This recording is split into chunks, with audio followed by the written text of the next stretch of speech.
پورے نکاح اور شادی کے پروسیس میں دعوت ولیمہ کے علاوہ کوئی دعوت قرآن اور حدیث سے ثابت نہیں ہے. کوئی دعوت طعام ثابت نہیں ہے. صرف ایک دعوت طعام سنت ہے اور ثابت ہے، وہ ہے دعوت ولیمہ. جب کوئی دعوت طعام ثابت ہی نہیں ہے تو پھر برات کا تصور کہاں رہ گیا؟ برات کا کنسپٹ کہاں رہ گیا؟ برات کیا بلا ہے؟ برات کس چیز کا نام ہے؟ خالص اجمی اور ہندی لفظ ہے. عربی ڈکشنری میں بارات کے لیے کوئی لفظ ہی نہیں ہے.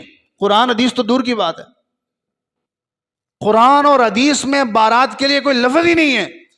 خالص ہندوانہ رسم. آپ مجھے یہ بتائیں، دعوت ولیمہ کے لیے حضور نے کتنے ارشاد فرمائے؟ ولیمہ کرو، ایک بکری کیوں نہ ہو. ولیمہ کی دعوت قبول نہیں کرتا، اللہ رسول کی نافرمانی کر رہا ہے. کتنے فرمان ہیں حضور نے دعوت ولیمہ کے لیے دیے.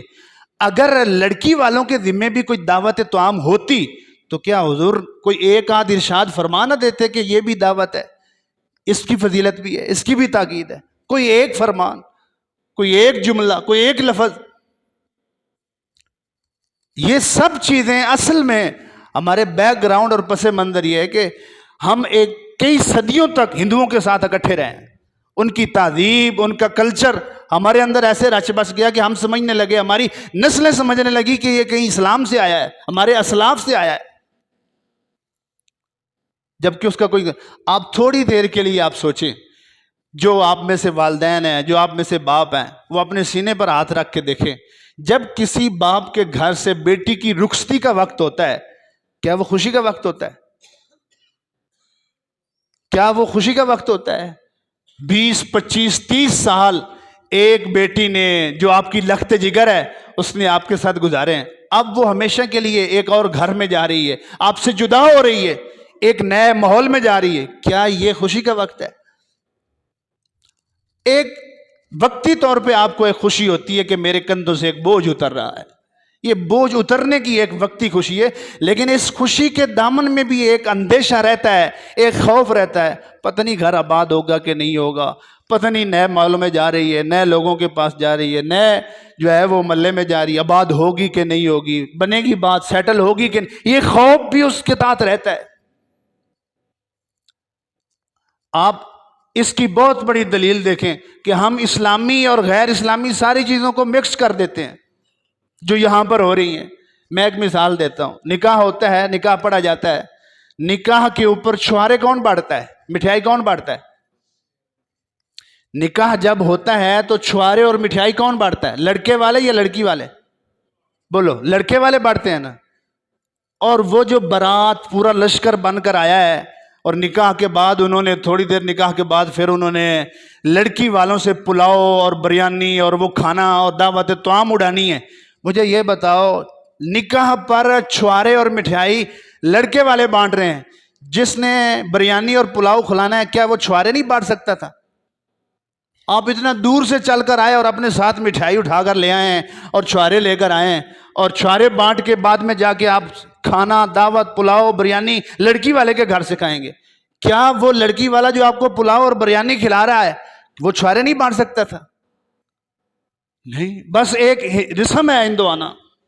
آپ یہ بات دیکھیں، اسلام کا فلسفہ ہے، توجہ، اسلام کا فلسفہ ہے، شادی کے معاملے میں لڑکی والوں پر 1 روپے کا بھی خرچ اسلام نہیں رکھتا ہے.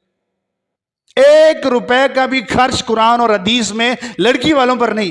او بھائی، اس نے لڑکی پال کے اپنا جگر آپ کو دے دیا ہے، اپنی لخت جگر آپ کو دے دی ہے، اور کیا اس نے بچا کے رکھا ہے؟ اس کی بہت بڑی دلیل ہے جو میں نے ابھی بات کی ہے. کیا فطری ضرورت جو نکاح کی صورت میں پوری کی جاتی ہے، یہ صرف ضرورت لڑکے کی ہے، لڑکی کی نہیں ہے؟ نکاح کی صورت میں جس فطری ضرورت کو پورا کرنے کے لیے نکاح کیا جا رہا ہے، کیا اس کی طلب صرف لڑکے کو ہے، لڑکی کو نہیں ہے؟ لڑکے کو بھی ہے، لڑکی، دونوں کو ہے. لیکن حق مار کون دیتا ہے؟ جتنی ضرورت، جتنی طلب لڑکے کو ہے، اتنی لڑکی کو بھی ہے. لیکن حق مار کون دیتا ہے، لڑکی یا لڑکا؟ یہ دلیل ہے اس بات کی کہ اللہ تعالیٰ نے عورت اور لڑکی کے ذمہ رکھے ہی کچھ نہیں، 1 روپے کا خرچ نہیں رکھا. ہم نے صرف جو ہے وہ اپنے بنائے ہوئے ہیں. میں معذرت کے ساتھ یہ چیزیں آخر میں عرض کر رہا ہوں، اگرچہ مجھے علم ہے کہ وقت ہو چکا ہے. اور جب یہ آپ ذہن میں سمجھ گئے کہ 1 روپے کا بھی خرچ اسلام نے لڑکی والوں پر نہیں رکھا، تو جہیز کا کیا تصور ہے؟ خالص ہندوانہ رسم، خالص غیر اسلامی رسم. ہمارے مسلمانوں کا المیہ یہ ہے کہ جو قرآن حدیث میں ثابت ہے ہم اس کے پیچھے نہیں پڑتے، جو ثابت نہیں ہے ہم اس کے پیچھے پڑتے ہیں. جو تقریبات اسلام میں ثابت ہیں ان کا ہمیں پتہ ہی نہیں ہے، اور جو نہیں ثابت ان کو ہم کر رہے ہوتے ہیں. نکاح کو آسان کرو، زنا کو مشکل بناؤ. نکاح کو آسان کرو. جب آپ جہیز، ہنی مون، پکنک، مہندی، منگنی اور اس طرح کی خرافات اور اس طرح کی خود ساختہ چیزیں شامل کر دیں گے، پھر بیٹھے رہو، لوازمات پورے ہوں گے تو پھر شادی ہوگی. 30 40 سال ہو جاتے ہیں، لوگوں کی عزتیں ان کی دہلیز پر بیٹھی رہتی ہیں. بھئی کیوں بیٹھی رہتی ہیں؟ 9 من تیل پورا ہوگا تو پھر رادھا ناچے گی نا.